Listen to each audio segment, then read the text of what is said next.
at the 1400. There it is.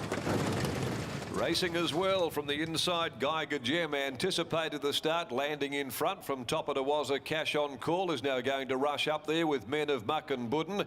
Going up towards the inside, Solheim shortly after from Kokapoo. Groover Shaker stranded a little wide, just wanted to fight for a bit of rain early, so the rider obliges and allows him to glide up midfield. Further back, Mrs. Brown's Boy, Mongolian Warlord and Gradual Incline had settled down last on the rail. Out by the 950 they head, and Cash on Call settled in front for Pike, who's booted 3 homes so far today, and he leads the way from Men of Muck and Budden and Geiger Gem. 3/4 of a length away then Groover Shaker. So the maidens got up there into a beautiful posse running 4th. Top of it was a 5th on the rails, and 3/4 then to Kokapoo. One away Solheim, being followed then deeper around the outside by Mongolian Warlord. In the middle, Mrs. Brown's Boy, and last of all still is Gradual Incline, probably 7 from the leader. Coming around the bend now, straightening up on the point of the home bend. Cash on Call just led from Men of Muck and Budden. Groover Shaker, the maiden, looming at them. Geiger Gem down on the inside. Carberry goes to work on Kokapoo. Inside the 200, Cash on Call responding. Kokapoo coming down the outside. In the middle is Men of Muck and Budden. Men of Muck and Budden and Kokapoo come together, but Kokapoo does too well. He starts to put his stamp on proceedings late in the race, Kokapoo, and wins in his city debut. Kokapoo from Men of Muck and Budden. Cash on Call. Close up as well, Mrs. Brown's Boy and Geiger Gem. It was tight for minor placings. From last, Gradual Incline, Groover Shaker ran a handy race. In behind them then came Top of Tawaza. Mongolian Warlord is back second last, and last to greet the judge is Solheim. Kokapoo, Paddy Carberry, wins the Ramelius Resources Trophy.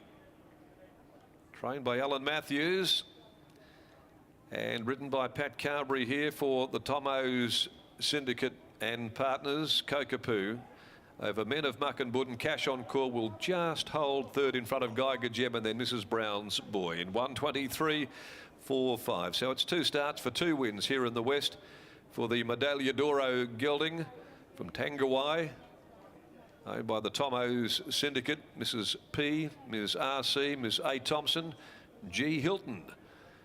And of course they may well be over here at the awards night this year, no doubt, with Poonamoo right up there as a great contender for the WA Racehorse of the Year. Well, now his half-brother's on the scene. He had to be bullied to the line by Pat to get him home over Men of Muck and Budden and Cash on Call. 5, 7, 1 and 8, the official placings there. Let's head over to Britt Taylor. In fact, we'll do that any tick of the clock there. Interesting comments pre-race from Alan Matthews. The best of Kokapoo, very good. The worst, well, probably not so. But Pat's had 2 rides on him in WA and he's recorded 2 wins. You can't ask for much more than that, Britt. That's right, Darren. Thank you. And Paddy, well, this win might have a little bit of a sentimental value given this boy's half-brother. Can you compare the 2 at all? Nope. No. Nope.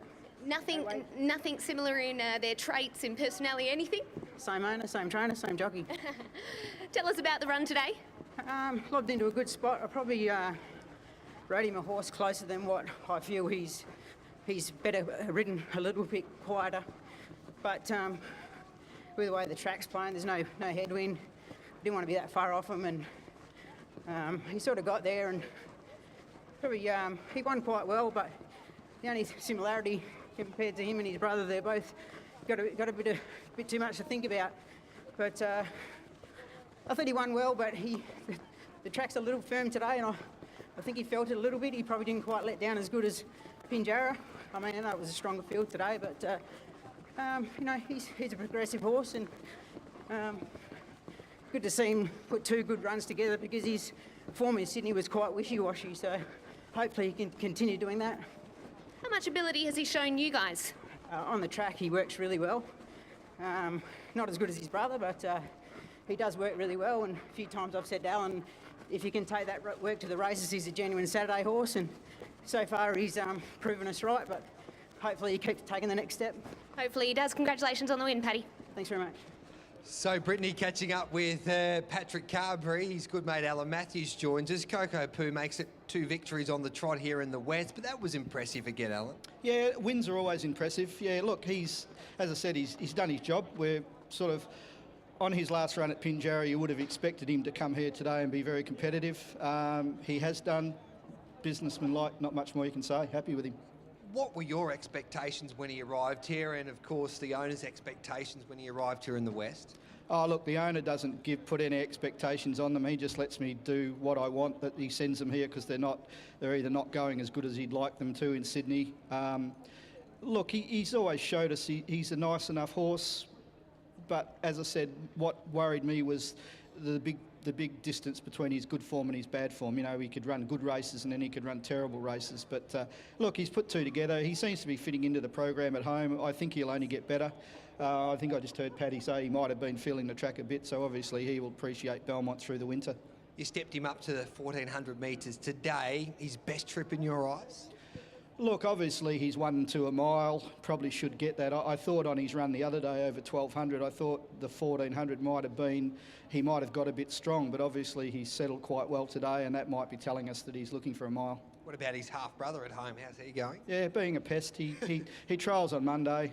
He thinks he's pretty good, so he trials Monday, then 3 weeks into the Belmont Sprint, and just head on from there. Yeah, we're speaking of Poonamoo, so the Belmont Sprint, and then what do you do with him after that? He has the 3 weight for age races, the 14, the mile and the 2,000, and then all going to plan, we sort of pack up and think about taking him to Melbourne. Beautiful, bit of a holiday, Al. Well, it sounds good, but it's not that easy. Well done, Al. Thank you. There we go, there's Alan Matthews there joining us, the winning trainer of Coco Poo, and of course we're having a chat about his half-brother in Poonamoo, who dominated proceedings, of course, during our carnival last year. He was second in a Perth Cup, but he took out the Group 1 Kingston Town. He had a really good time of it, and it's just great to see his half-brother getting the job done over here in the West as well. Coco Poo defeats Man of Muckabundan. Cash on Call was back in third, and Geiger Gem for 5, 7, 1 and 8. That wraps up race number 6. We'll just await all clear, but for the time being here on Channel 528, we'll take a break and be back with plenty more. Anthony Manton, the man heading off to Sweden, will be joining us straight after this in the studio.